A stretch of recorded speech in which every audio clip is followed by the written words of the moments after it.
Hello, everybody. Welcome to the second episode of the LRBAA Today webinar series. So thank you for joining us, and I'm happy that we were able to overcome our Zoom issues from last week. So for those of you who are not familiar with LRBAA, it's the Long Range Broad Agency Announcement.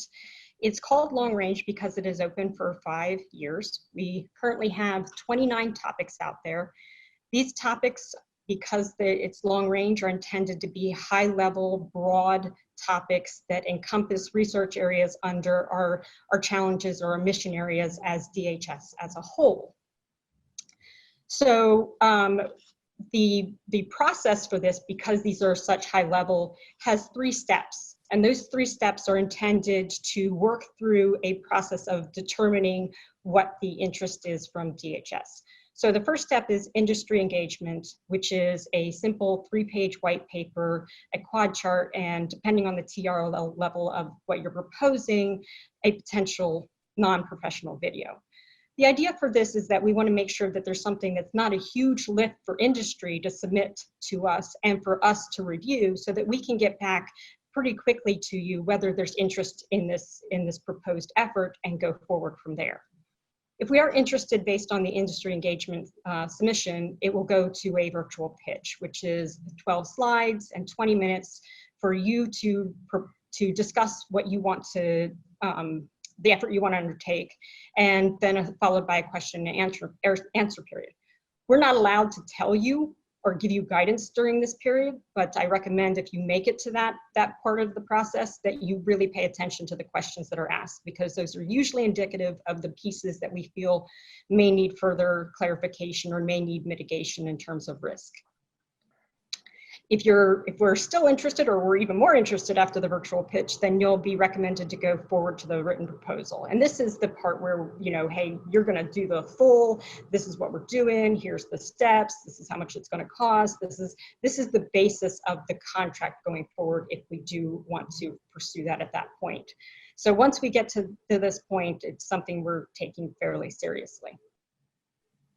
So because these are broad, and we do that because we want to make sure we're leaving ourselves open for all the innovative ideas and the science as it develops under all these areas that we may not be constantly thinking of, that other people have thought of different ideas. We also want to make sure we're providing good guidance to industry on how to best respond to it and what things we are most interested in. So this episode is going to do that for our Countering Unmanned Aircraft Systems, CUAS topic. And to help with that information, since that's certainly not my area of expertise, I have asked Shawn McDonald to join us. Shawn, can you please introduce yourself and tell us what you do at DHS S&T? Sure, thanks, Dusty. So my name is Shawn McDonald. I'm the program manager of the Counter-UAS program at Department of Homeland Security Science and Technology within the Mission Capability Support Office. I think before we get into the Q&A later, I'd like to set it up with explaining some of the goals of the program. And so I've distilled it down into 3 primary goals. The first is to understand the marketplace. The second is to develop a rapid prototyping capability and get it out to our components. And then third is to address the future threats. So I'm going to go into each one just a little bit more. Understanding the marketplace, it is S&T's mission that we provide the greater Homeland Security enterprise information on where the current state of the art is, in this case in counter-UAS. And so reason number 1 why I'm here doing this long-range BAA, we need to keep abreast of everything that's going on, and this space is changing so rapidly that what I knew a few months ago is not current state of the art. And so what better way than to put it out on a long-range BAA so that it's out there for a long time. You might ask, why not do an RFI? Why not do a request for information, which the government typically does? Those are great, but they are static snapshots in time. They're not long-range, as evidenced by the long-range BAA in the name, and they are usually pretty close to being one topic area or one specific area within the topic. This long-range BAA topic is very broad. I'm going to get into, I'm sure, during the Q&A, we'll get into all the different areas within counter-UAS that I'm interested in. But this is a perfect venue to have a topic like counter UAS, because we're involved, we're interested in everything from start to finish in this space. So first goal, understanding the marketplace. Second goal, developing a rapid prototype capability for our components. So as you know, this is a new capability for DHS. We work very closely with our components, and so we need to provide some capability out to them immediately and get that feedback to see what are the requirements. We have some guesses right now, but we don't have it fine-tuned.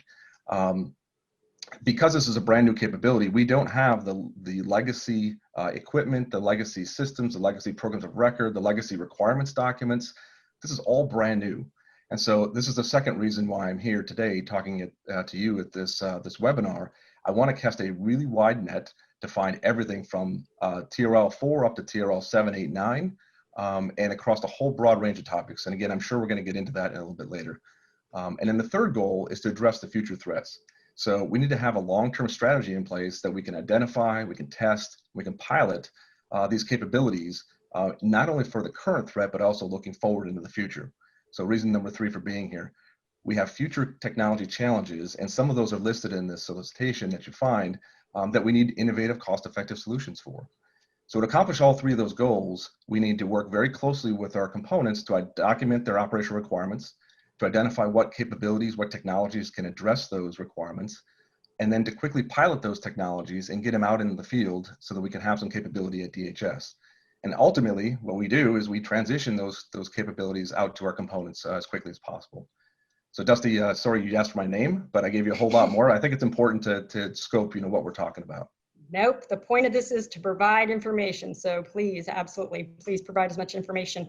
And I think it's one starting, and I'm going to try to start broad as you probably know, and then we're going to get narrower and narrower. But let's, I guess, start with what encompasses the scope of DHS's mission in this space. So you mentioned it's new, so there's other agencies that handle different things. So I think it's important for people to understand where we fit for counter UAS, so they know how to this is DHS is the right person for me to go to with my idea. Sure. Yeah, there's been a lot of activity recently within the last year and a half or so, specifically at DHS and its counter UAS mission space. And there's a very specific reason for that. There was what they call the Preventing Emerging Threats Act of 2018 that was developed by Congress, passed, signed by the President. I believe it was on October 5th, that gave some temporary authorities to DHS and also DOJ, Department of Justice, at the same time to do the counter UAS mission space. I believe there's a chart showing right now that is a slick sheet, a one-pager that's up on the dhs.gov that you can look at. But I want to point out a couple of things on that because it's really important. You might think that this industry, this counter UAS space within DHS has been moving pretty slowly. We've been very busy at a department level the last year and a half, following the guidance that Congress gave us that'll allow us to have those temporary authorities. I say temporary. If you look in the law, which if you want to look it up, it's in Title 6, which is DHS, U.S. Code Title 6.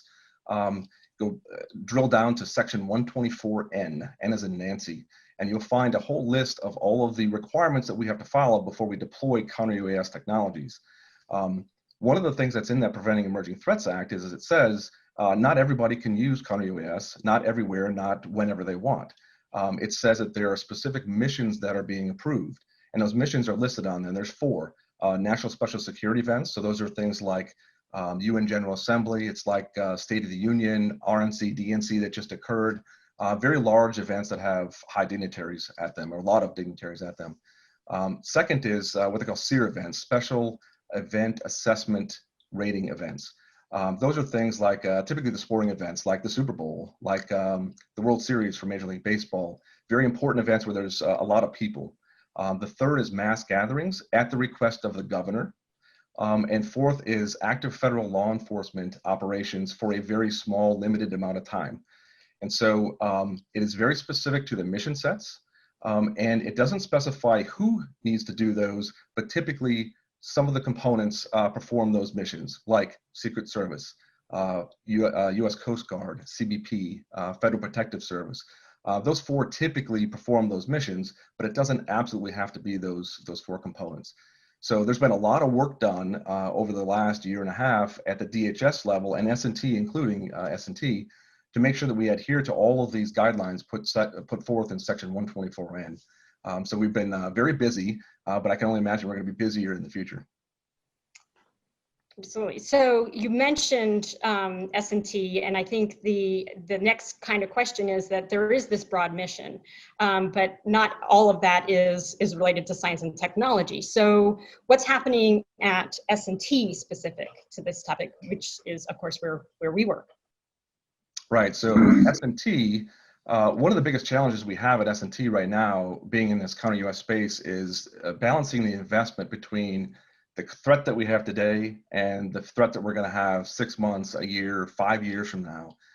So everyone knows that the UAS technologies are increasing at an exponential rate. So every year, the speed, the payload capacity, the batteries, the endurance, all that is increasing. That's great as a consumer. It's great for me personally. But from a security of the nation perspective, there are some challenges there. Specifically, there are challenges from an S&T perspective. And why? Because we're trying to develop and field technologies that meet our current threats, knowing that in a year from now, they might be obsolete. That is very different than most spaces that we've been in, typically in the government. And so a second challenge we have is balancing the need between security and privacy. It's very specific. If you, again, dig down into that Section 124N, we have to follow a lot of rules on the privacy side to make sure that we're doing the right thing. And we need to make that balance. We need to follow what Congress put out for us. And then lastly, mitigation. So mitigation, once you do find a UAS that is doing something it shouldn't be, or it's an area that it shouldn't be, how do you impact that? How do you mitigate that, have an effect on that UAS with minimal collateral damage? So you don't want to have an effect. You don't want to take out someone's home Wi-Fi if you don't have to. You want to be able to address with a surgical precision, address that particular threat. So those are some of the challenges we have. The problem really needs for us anyway, it focuses on finding a novel approach to solve this problem. So we can't take the traditional 5 years to develop research, development, test, evaluation, typically 5 years in a government cycle to develop something when it's going to be obsolete, in a couple of years. We have to narrow that time frame down, and that's one of the reasons we're here, is to find those innovative, cost-effective solutions to the problem set.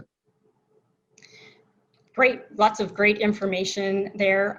So being a little bit familiar with how we work things at S&T, we have a lot of different ways to fund and pursue solutions to be able to get to the components. So I know that there's areas of what we've discussed and what S&T is doing that you're working in more directed and targeted ways other places. So what are some of the areas of opportunity you see for under the LRBAA that may be good candidates for pursuing? Yeah, that's a good one. I can think of a few things off the top of my head. So one is we want the systems to be much smarter than what they are today. And smarter meaning I want the systems, not only if it's a detection system, I want the data to flow into an algorithm that'll help us determine behavior of life or intent based on that behavior. Don't just provide me a data point. Tell me that it means something, or try to anyway. That's what we'd like to see. We also want the systems to perform a little bit better. So, we have a lot of restrictions here within the continental US that the DoD, Department of Defense, does not have when they go overseas. Primarily like power, frequency, the bandwidth of the frequencies we're using, waveforms even that can be much different here versus overseas. And so we want that we have very narrow, specific lanes that we need to stick within, and we want those systems to perform very well within those parameters. We need systems that are very good at mobile operations. So just within the last few months, this requirement has been coming up, kind of been shifting what we were originally thinking. We were originally thinking that we'd probably be deploying more fixed site systems that would be much larger, would sit on top of a building and stay there forever, have much longer range. But I think we're shifting, at least now, to a need to have a mobile capability. Maybe if we can buy 10 of these mobile systems versus one that sits on top of a building that can never be moved, we might opt for those 10 right now, that we could be place them in different locations in the same city, or be able to move with threat. So if you're CBP and you have the entire border to monitor, you might want to focus your efforts in a certain area and then move them again in a couple of weeks. You just can't do that with large systems. And then the last thing I think of is countermeasures. I mentioned it once, but the countermeasures that have low collateral effect and countermeasures that affect more than just the RF link.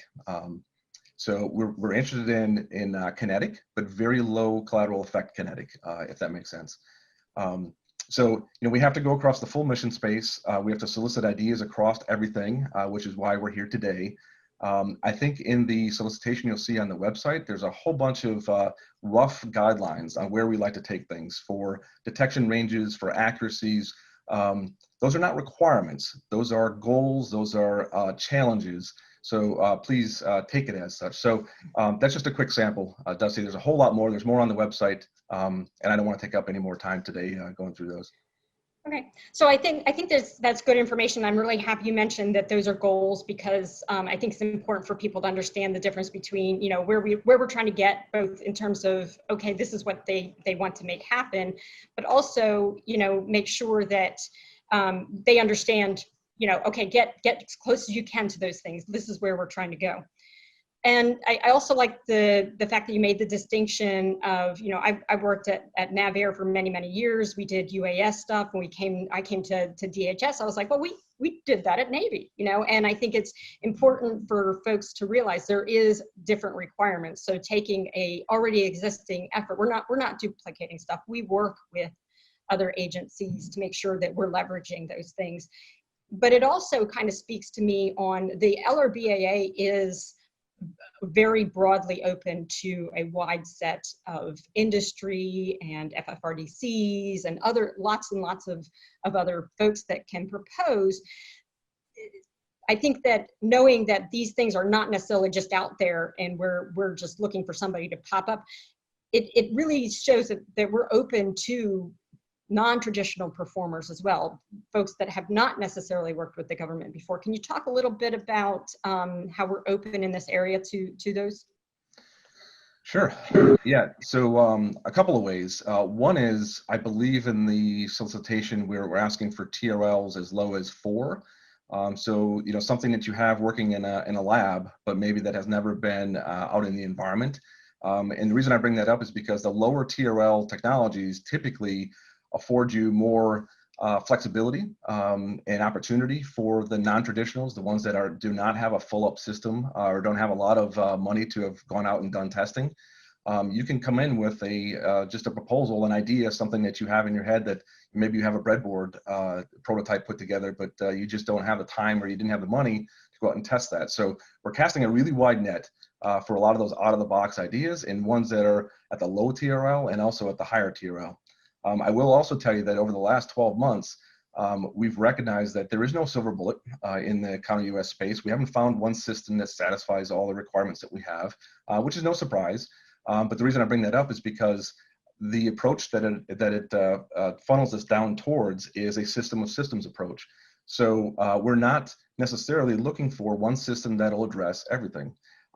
Think of compartmentalization or modular based. So you could have the best RF system with, or maybe not even best, NRF system with an electro-optic IR system with some video analytics, user interface by another company.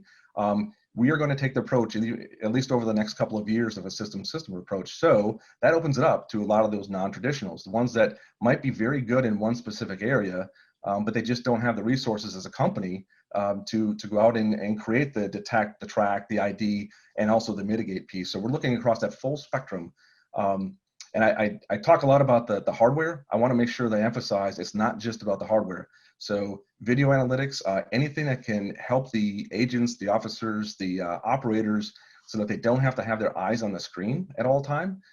That's a big deal for us. If you just have an algorithm that we might be able to just insert into this system of systems, that's another place where non-traditional or the non-large, the small business or the grad students coming out of college, they might have a good idea, and it could fit into the systems approach. So I really encourage, across the full spectrum, everyone that has ideas to please submit.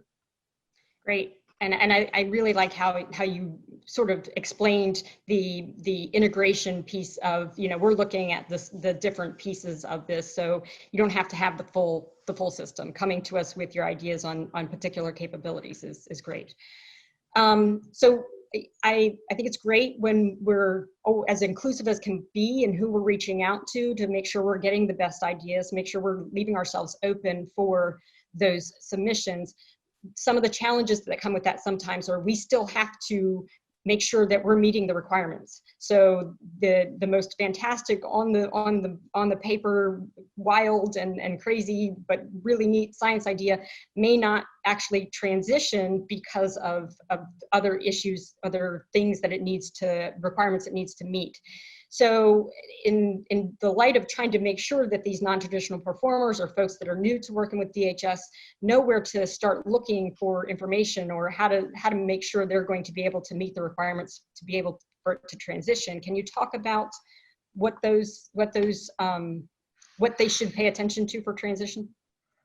Yeah, sure. So transition is near and dear to my heart. I've been in Department of Defense for about 16, 17 years and now in DHS for 5 or 6. Everything I do, 100% of every activity that I have is focused on transition. So I will not entertain any idea that does not have the end goal in mind.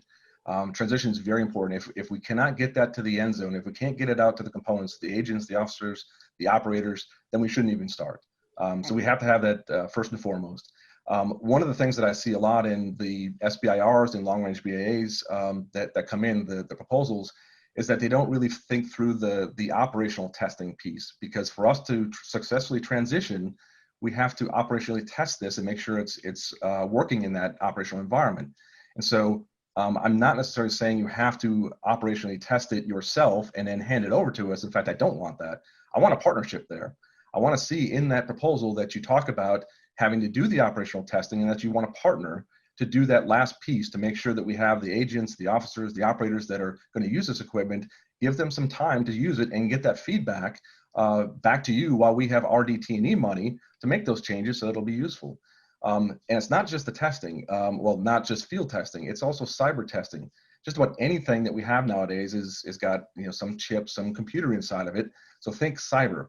And again, you don't have to have the cyber people on your team, but just be thinking about it. First thing we're going to have to do with any software is we're going to have to scan it. We're going to have to make sure that it's secure. We're going to have to make sure that it's stable.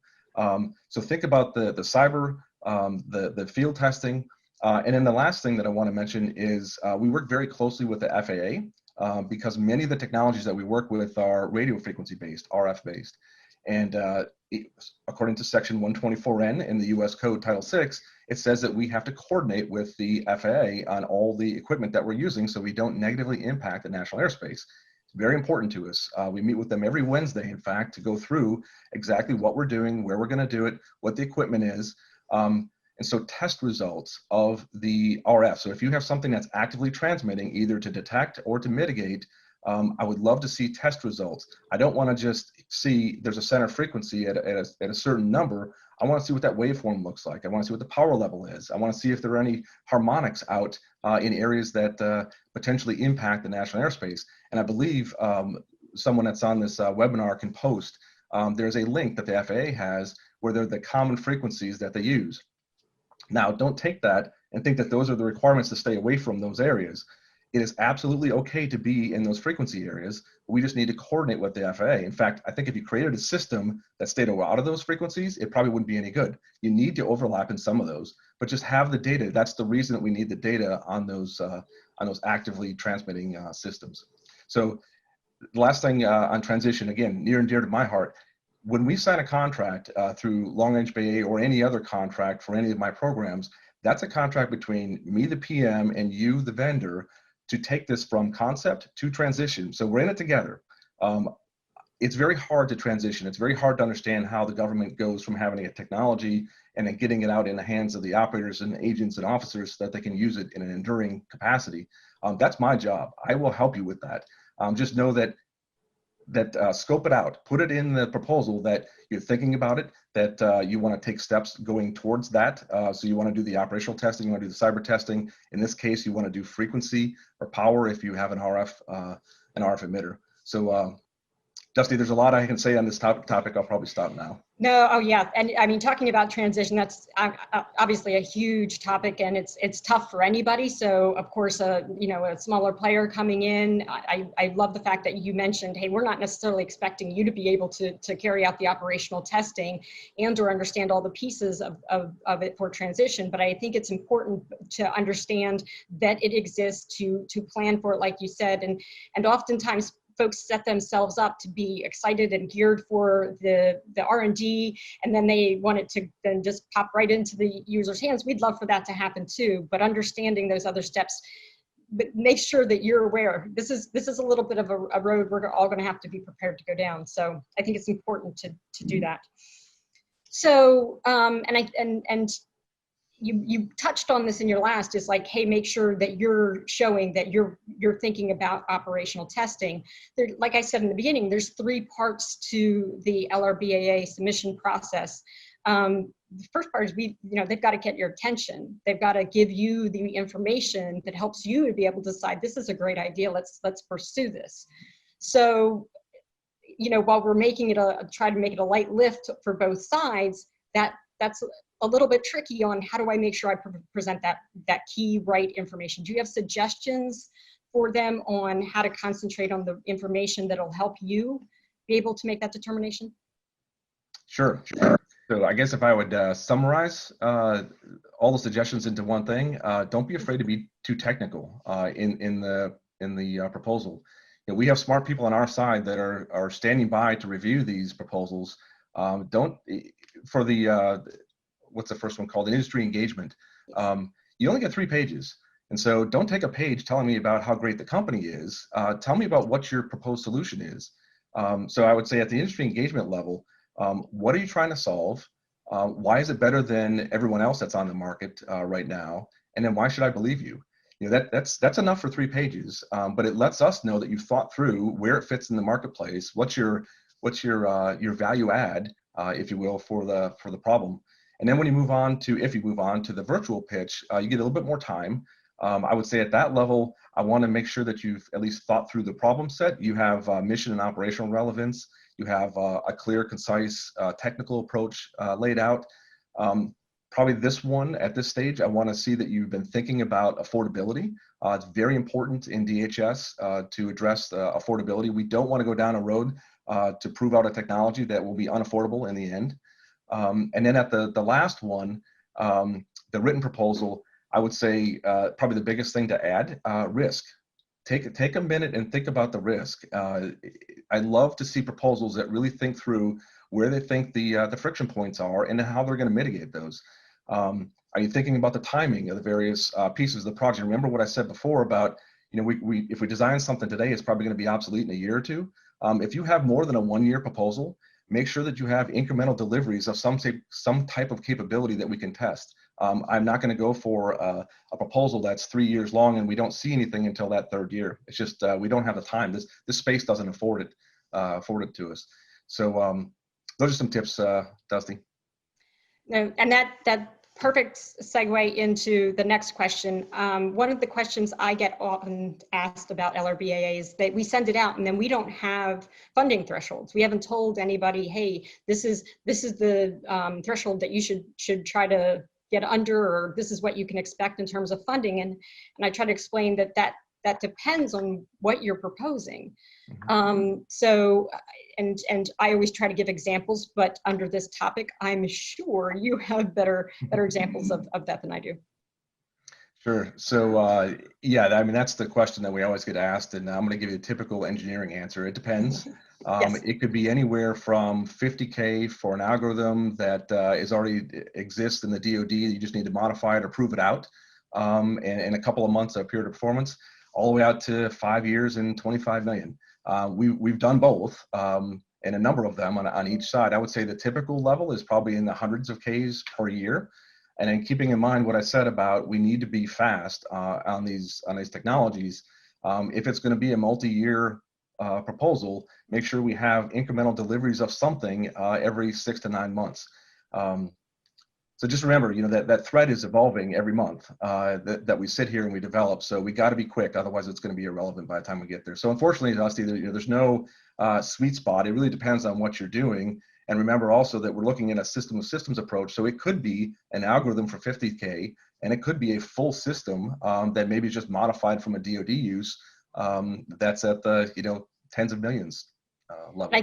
And I think part of the two of the key things that you've mentioned that are important for them to remember, rather than just saying, hey, he said 25 million, is we are looking at affordability, not only in terms of the R&D, but like you said, lifetime of the effort and the end capability. But then also, if you're proposing something that's multi-year and that big, there better be some you're showing the capability, but also the incremental. You're showing you're going to be able to, at the end of this, meet the current state of the art, not where we are now. So those are both important pieces, I think. Right. So we're going to move into questions here in a second, but so for folks that are attending or listening in, please make sure that you're providing the questions so that we can do our best to answer them in some of the time we have remaining. But while we wait for you to have the opportunity to do that, I want to make sure that you know how to get to Shawns' topic. So here's a step-by-step. So the first thing you'll need to do is get to the BAA portal, which the URL is at step 1. And then you'll have to make sure that you're on the research area tab on the left side. There's 2 tabs. Make sure you're on research area tabs and select securing borders. And then you'll go to topic number BORD board 03-06. As Shawn mentioned, there's more details in there, so read through that whole topic. I also highly recommend looking at the resources that he has noted as we've gone through this this webinar, because understanding those, the legality requirements and all of those things really help put you in a better space to make sure you're understanding how to poise this to answer what we're looking for at DHS. So now we're going to put you on the hot seat to answer some questions from the folks attending. So first question we want to try to look at is, what are you not interested in funding under this topic? Oh, yes. So there's a good answer for that. So one thing that we are very focused here in the counter UAS program on counter. It is not for enabling UAS. So I don't want to have proposed solutions on a new UAS that can have greater payload capacity or greater speed. This is all on the counter side. So to wrap it up, and what do I mean by counter? Detect, track, ID, and mitigate. Those 4 pieces make up what we define as a counter UAS system. Any of those pieces are fine, but it's not the cooperative use of UAS. And here's one that I'm gonna start the answer for you and then pass it over to you. So it says, does LRBAA include CETA efforts, meaning support contract efforts, so on-site support? The answer is no. As a key to understanding why it wouldn't is you've often referenced in your answer TRL 45, and I realize that we both know what TRL means and know how that plays into it. But do you want to talk a little bit about TRL, what that means, and give a little bit of a concept of what 4.5 is? Sure. Yeah. So technology readiness levels, TRLs. They start at 1 and they go to 9. You can look it up on Google right now and you can see nice, pretty charts. I believe it was created by NASA, this scale. Yep. 1 being very low level concept, and 9 being it's already fielded successfully fielded in an operational environment. So anywhere, 2, 3, 4, 5, 6, 7, 8, 9, all between there are varying levels of degree of getting to that final end state. I would say 1, 2, 3 are more of that researchy area. Maybe even 4 to some degree, and 5 you get into that simulated world where you've at the end of, say, 4, at the end of 4 you're in a lab environment. You get into 5 and now you're in a simulated environment, or you're getting a prototype out into a simulated environment out in, maybe outside but not fully operational in the desert or wherever it happens to be. Then when you move up to 7, that's where you get into prototypes being demonstrated in that operational environment. 8, I believe, is actual technology, not the prototype, being demonstrated, and then 9 is actually using the equipment as it's intended to be used by the people that are supposed to be using it. So it's a full scale. So when I say 4, we're hoping that you have some sort of an idea, and it's in a breadboard, it's in a lab, but you haven't taken it to that level of number 5, which is a simulated environment that could still be outside, but just not exactly out with all the dust, wind and rain and other parameters. Okay. And I've worked with small businesses a long time, and even large businesses and government, and it can be tricky to determine what your TRL levels, but I always tell the small businesses, I don't feel pressured to overestimate your TRL. As you even explained earlier, and I've said this before as well, the lower TRLs do provide more flexibility. So coming in and being able to say, okay, this is what our concept is, but the development is still flexible because we're a lower TL. Doesn't mean we want lower, it doesn't mean we want higher. It means be honest about where you are. We have a question of how do you define rapid? And I'm assuming this is related to the question of we are striving to make sure we're not falling behind state of the art, and when we develop it and end up at the end, we're not in a place where we're already behind the 8 ball. Yeah, so that's a loaded question when you ask someone in a government rapid. So rapid to me, so our goal number 2 is rapid deployment of some capability out to our components. So I'm defining rapid in the counter-UAS program as 1 to 2 years. So that is from the time that I got the requirements to the time that there is some capability being used by the operational components. I can tell you that we've been on the early side of that 1 to 2 years of getting some equipment out, but we're using COTS, commercial off the shelf or government off the shelf units with very little modification, just to try to tease out what some of those requirements would be. So rapid in my term right now, where I'm living today is 1 to 2 years. Rapid, maybe a few years from now, rapid's going to be on maybe that 3 to 5 year level. But like I said, whatever we develop today is probably going to be obsolete in a year or two. So rapid really is pretty quick. I know it's not as quick as what you guys live in regular industry, but that's pretty fast in the government terms. It is. It is. So I think the next question is a really good one. So speaking of operational tests, please describe the relationship of the CUAS LRBAA to the DHS S&T air domain awareness and protection activities. Yeah, that's a good question. So there was an RFI that was put out by a colleague of mine to do air domain awareness, and he was looking at detect, track, and ID for UAS and also some other platforms.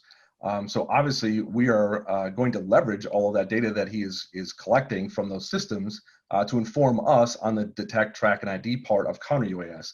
So it's kind of a gray area between air domain awareness, knowing what's in the air at all times and all sizes of platforms, versus counter UAS, where you need to detect before you can ID, before you can track, before you can mitigate. So we share that common space. So the relationship between us is, I know the PM there very well. I am involved in the planning of his projects, where I know where he's going to be doing the testing and the selection with all the vendors. So we're going to take all that information and use it to inform our detect, track, and ID part of counter UAS. Okay. This is a popular question. It is a little bit short of when folks come to me and say, what does DHS want? Which is a long answer. But what are the top 2 priorities for solution development? Yeah, so boy, if I could only do 2. Yeah, it's a big Take space. Whatever liberties you want with that question in terms of the number. I would say, so the things are going to come off the top of my head as far as challenges that we have. The non-RF link-based detection, tracking, and mitigating. So most of the systems now, use some sort of an RF link to do the command and control. And you can use that to do your detection. You can also use it to do the mitigation. I'd like to get away from that completely. And I would like to have, some other systems, some other capabilities, technologies that can detect, like a traditional radar, but tuned for these small UAS, so that we don't have the false alarms of the trees and the birds that fly by. Because as soon as you start going down to that small size, now everything pops out. I would like to have something that would detect and mitigate without having to use those command and control lines. Second one is probably the low collateral damage. We need to have, so when we mitigate, I want to be very surgical in what we do. So if it is 1 UAS out of 10 that are in the air, I'd like to be able to just affect that one. I would also like to not affect anybody else that happens to be around that. So if you have, if there are houses nearby and you have Wi-Fi, or you have whatever other kind of RF devices that are devices that are using RF, I would like to not have to affect that. Like kinetic energy, so high energy lasers, high power microwaves, all that stuff is great. But there's a lot of maturation that needs to occur before we would use something like that in our homeland defense missions. So those are two, Dusty. I could probably go on another 10, but I'll leave it at that. No, that's great. All right, so we actually went a little bit longer than we typically intend to go, but I mean, I think this has been fantastic information and all very relevant. We've had several questions that were related to the LRBAA process. So I don't want to, I wanted to make sure we used our time here talking about CUAS.